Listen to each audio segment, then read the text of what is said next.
পঞ্চগড়ের তেতুলিয়ার আজিজনগর গ্রামের তরুণ মাহমুদুল ইসলাম মামুন প্রতিদিন ভোরের আলো ফুটতেই সাইকেলে বই ও গাছ নিয়ে বেরিয়ে পড়েন তিনি। শিশু শিক্ষার হার বাড়াতে ঘুরে ঘুরে শিশুদের নিয়ে বইয়ের আসর বসান তেতুলিয়ার সীমান্তবর্তী গ্রামগুলোতে। শিশুদের উপহার হিসেবে তুলে দেন গাছের চারা। এসব আসরে থাকেন বয়োজ্যেষ্ঠ ব্যক্তিরাও। তারা শুনেন মামুনের বই পড়ার গল্প। গাছতলার পাঠশালাতে বসায়ে তাদের লেখাপড়া শেখায় এবং পরিবেশের কাজ শেখায়। তারপর বই দেয়, কাউকে বই এমন ভাবে বই দেয় যে পড়ার পরে আবার সে বইগুলো ফেরত দিয়ে আবার বই নেয়। তার উপহার হিসাবে দেয় গাছ, সেগুলাও নিজের হাতে, গাছগুলাও নিজের হাতে করে, বাড়িতেই নার্সারি নিজেই সেগুলা করে, কোনো লোক দিয়ে করায় না। মামুন ভাই আমাদের গাছ দেয়, তারপরে সে বই দেয়। ওই গাছ আমরা বড় করতেছি, যত্ন নিচ্ছি। বাচ্চাদেরকে বই দেয় এবং আদব কায়দা শেখায়।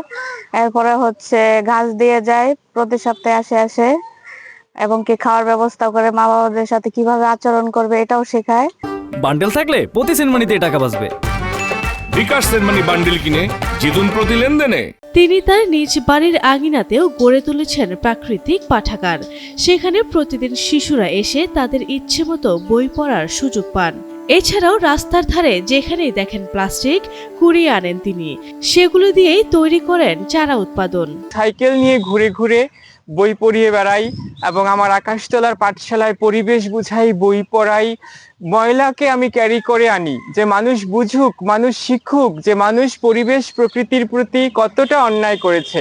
এই কাজগুলো করতে করতে, ছোট থেকে গাছ উপহার দিতে দিতে এখন আমি পরিবেশের অনেক কিছু বুঝে আমি নিজেকে পর্যন্ত গুছাইনি। আমি পরিবেশের জন্য এইভাবে এসেছি, এখন আমি এভাবেই থেকে কাজ করে যেতে চাই। আমাদের তেতুলিয়ার প্রতিটি বাড়িতে গাছে গাছে ভরে গেছে এবং মানুষকে নানা প্রকৃতির নানা চাপ থেকে রক্ষা করার জন্য সে নিয়মিত নিরলস ভাবে প্রচেষ্টা চালিয়ে যাচ্ছে। সে শুরু থেকে দেখতেছি সে সাইকেল চালিয়ে প্রতিদিন সকালে সে তার বিভিন্ন জায়গায় পাঠশালা আছে খোলা মাঠে, সকালে সে বিভিন্ন বাচ্চাদের বই পড়ায় এবং তারপর সে সাইকেল নিয়ে বেরিয়ে পড়ে আমার তেতুলিয়া বাজারে বিভিন্ন বর্জ্য সে নিষ্কাশন করে।